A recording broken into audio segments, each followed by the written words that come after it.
مرحبا أهلا النوادي. Kemudian Dajjal ini juga dipreskripsikan oleh ulama. Ada yang mengatakan Dajjal suatu sosok makhluk yang bermata satu, yang berlebihkan tulisan kafir di jidatnya, dan diberikan kelebihan yang luar biasa, disebut dengan istidraj. Bisa menghidupkan orang yang mati, bisa menunjukkan surga dan neraka, bisa berpindah tempat dalam waktu sesaat, bisa menurunkan hujan, bisa membuat musim menjadi kemarau, bisa menurunkan makanan dari langit. Pokoknya hal-hal yang luar biasa. Makanya kalau orang beragama, belajar hanya ingin mencari hal-hal yang luar biasa, ini mudah digoda oleh Dajjal. Dajjal punya kelebihan luar biasa. Agama bukan dinilai dari hal-hal itu. Ada satu orang syekh, dia punya murid, belajar kepada syekh tersebut. Niatnya ingin melihat keramat dari gurunya, karena dia ingin mencari guru yang punya keramat.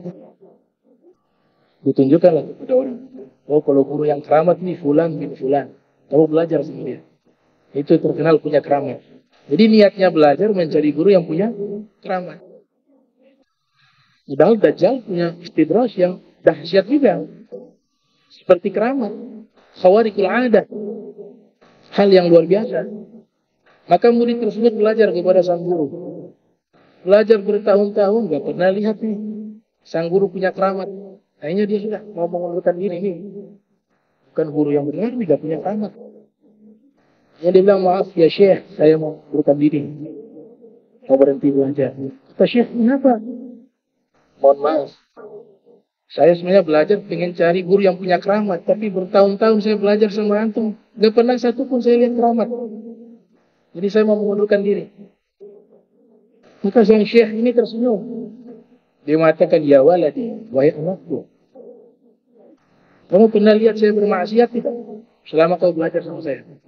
Oh, nah, kau taat, tidak pernah maksiat. Kamu pernah melihat saya meninggalkan sholat 5 waktu? Tidak pernah. Bahkan engkau menjaga sholat selalu paling awal, menjadi imam. Kau pernah melihat saya tinggalkan sholat berjamaah? Enggak, kamu sholat 5 waktu selalu berjamaah. Kamu pernah lihat saya tinggalkan puasa, baik puasa sunnah maupun puasa Ramadan? Tidak pernah. Kata syekh, wahai anakku, ini keramat ini lebih hebat daripada keramat yang terbang dan tembus dinding. Keramat inilah yang dibawa oleh Nabi Muhammad SAW. Bukan kita mengingkari keramat para aulia, memang betul itu ada. Tapi kan ini bisa dikamuflase juga dengan sihir, dengan ilmu-ilmu jin, dengan istidrajnya Dajjal. Ini bisa. Tapi bukan di situ menjadi patokannya. Di mana seseorang bisa istiqomah memegang ajaran agama yang dibawa oleh Nabi Muhammad SAW sampai dia meninggal dunia, itulah lebih afdal dari 1000 keramat para wali. Istiqomah khairun min alfi karomah. Istiqomah lebih hebat dari 1000 keramat para wali. Jadi ada Dajjal dimaknai satu sosok makhluk, satu bermata satu, tulisan kafir. Dia adalah sebagian manusia, sebagian setan.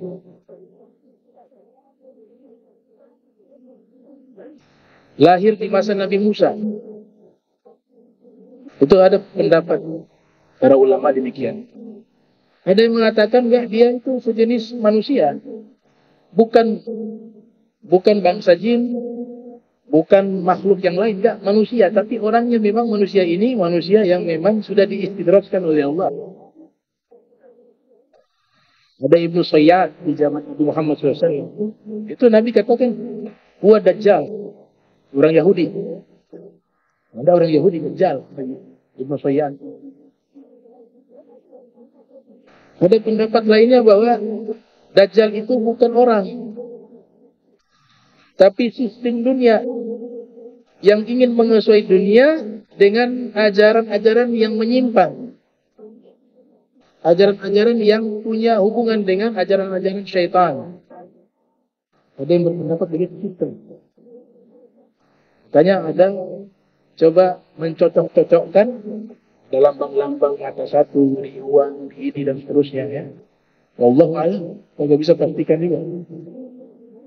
Ada juga yang berpendapat bahwa Dajjal itu adalah satu kelompok manusia yang mereka sangat kejam. Sini saya coba memahami, ternyata di zaman kita sudah mulai terlihat maknanya.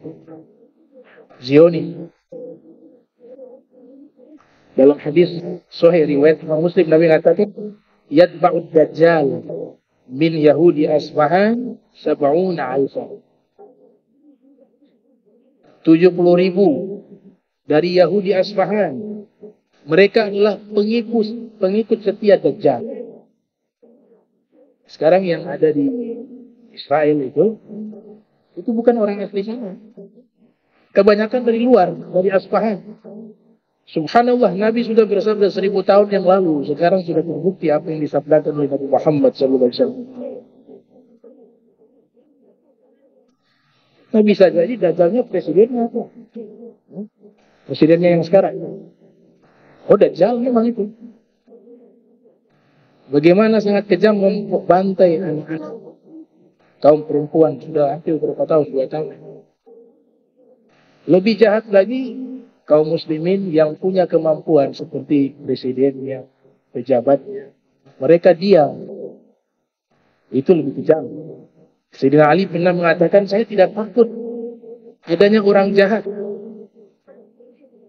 Sayyidina Ali tidak takut. Memang hukumnya begitu. Manusia setiap masa harus ada kelompok yang jahat. Dan itu saya tidak takut. Bahkan di masa Nabi Adam, seorang Nabi melahirkan anak kembar. Yang satu baik, yang satu jahat. Qabil Habil. Di masa Nabi Ibrahim, ada raja yang kejam, yang jahat. Namrud. Di masa Nabi Musa, ada Fir'aun. Di masa Nabi Isa ada Herodes. Jadi setiap masa ada yang kejam, ada yang baik, ada yang kejam, ada yang jahat. Saya tidak takut itu, kata Sayyidina Ali. Itu memang sudah hukum. Tapi yang saya takutkan, kata Sayyidina Ali bin Abi Thalib, adalah ketika kejahatan itu dilakukan di hadapan orang-orang baik mereka diam. Itu yang paling aku takutkan. Ini akan dituntut orang-orang yang terzulimi di Palestina. Kemudian yang dihisab pertama itu yang punya jabatan paling tinggi. Makanya Sayyidina Umar bin Khattab, beliau mengatakan, "Lau sakatat," seandainya syakhlatun, anak kambing terpeleset, ala satu al-Efrat, di sungai Efrat, sebab jalan rusak. Waktu itu beliau menjadi khalifah ya, dan kekuasaan Islam sampai ke situ, ke Irak. Tapi beliau tinggalnya di Madinah sebagai khalifah. Kata beliau apa? Seandainya seekor anak kambing terpeleset di pinggiran sungai Efrat sebab jalanan rusak, la khusyitu an us'al anhu.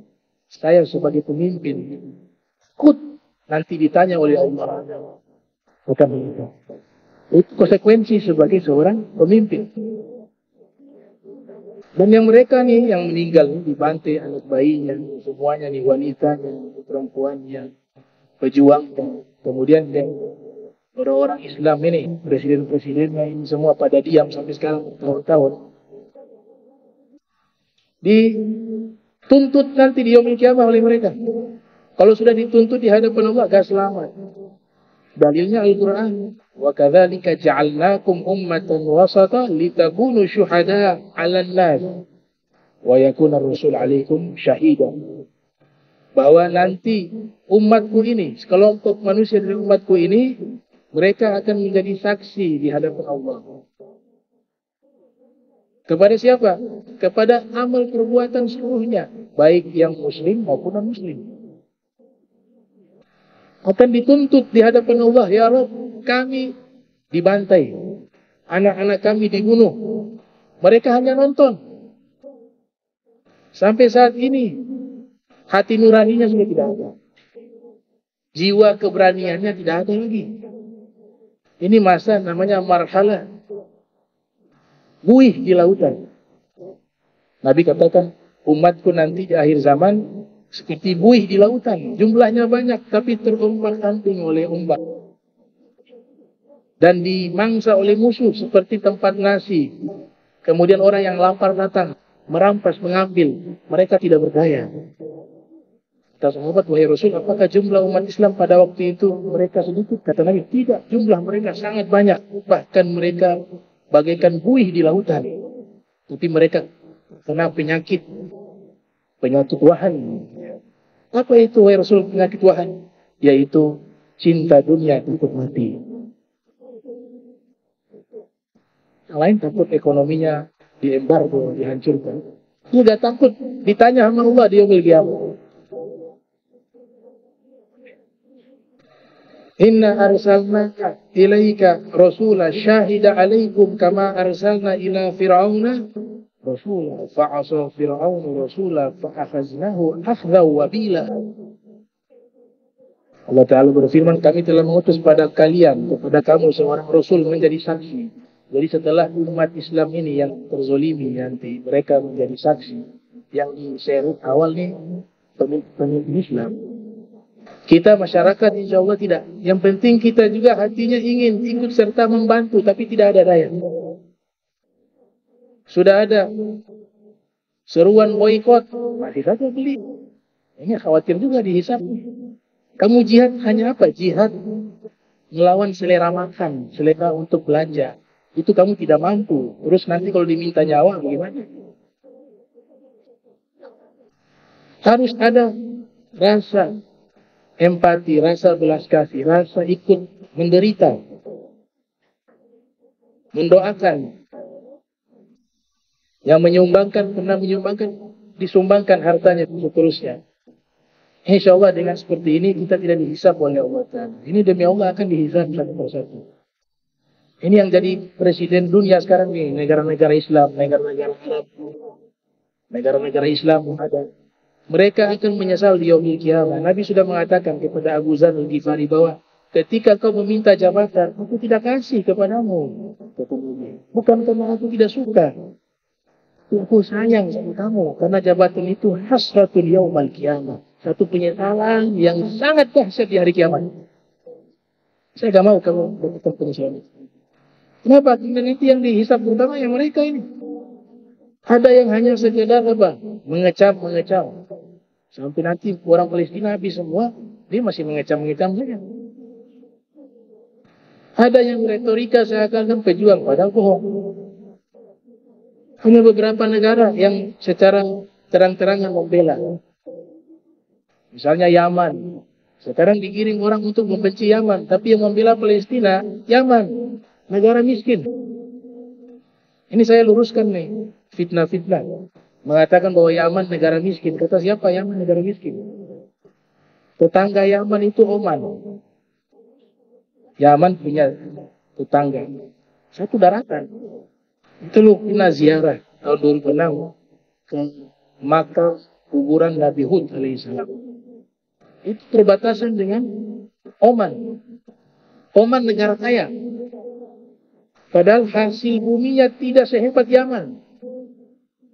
Yaman itu punya minyak yang cadangannya besar. Itu mereka tahu tuh dengan satelitnya. Yaman punya gunung emas. Tapi kok bisa miskin? Oman tidak sebanding, hanya letak geografinya tidak sebesar Yaman. Hasil buminya tidak sekaya Yaman. Tapi kok bisa Oman kaya? Yaman miskin. Kok bisa Uni Emirat Arab, Abu Dhabi, ada apa di situ? Dengan Yaman lebih kaya. Ya karena apa? Karena Yaman tidak mau tunduk kepada Barat yang jahat ini. Ini yang tunduk-tunduk dijadikan boneka, kemudian dikasih investasi di tempat mereka, dikayakan mereka. Jadi Yaman itu bukan negara miskin, tapi negara yang dimiskinkan oleh Zionis dan kolega-koleganya. Itu belajar sejarah masa lampau.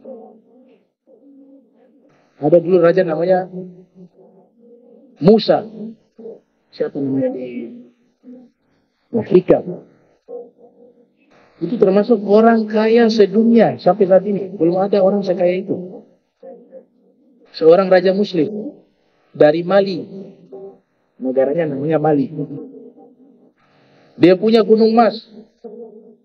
Datang di Mesir, dia sumbangkan berton-ton emas. Terjadi inflasi di Mesir. Semua yang dia miliki berton-ton emas dia gunakan untuk menyumbang negara-negara Islam di masa itu. Namanya Malik Musa. Ternyata waktu berjalan Prancis melihat kekayaan bumi itu. Datang ke sana awalnya datang baik-baik, mau jalin ya sama kayak VOC. Awalnya kan dagang, tapi lama kelamaan ternyata menjajah. Ya itu memang cara mereka dari dulu.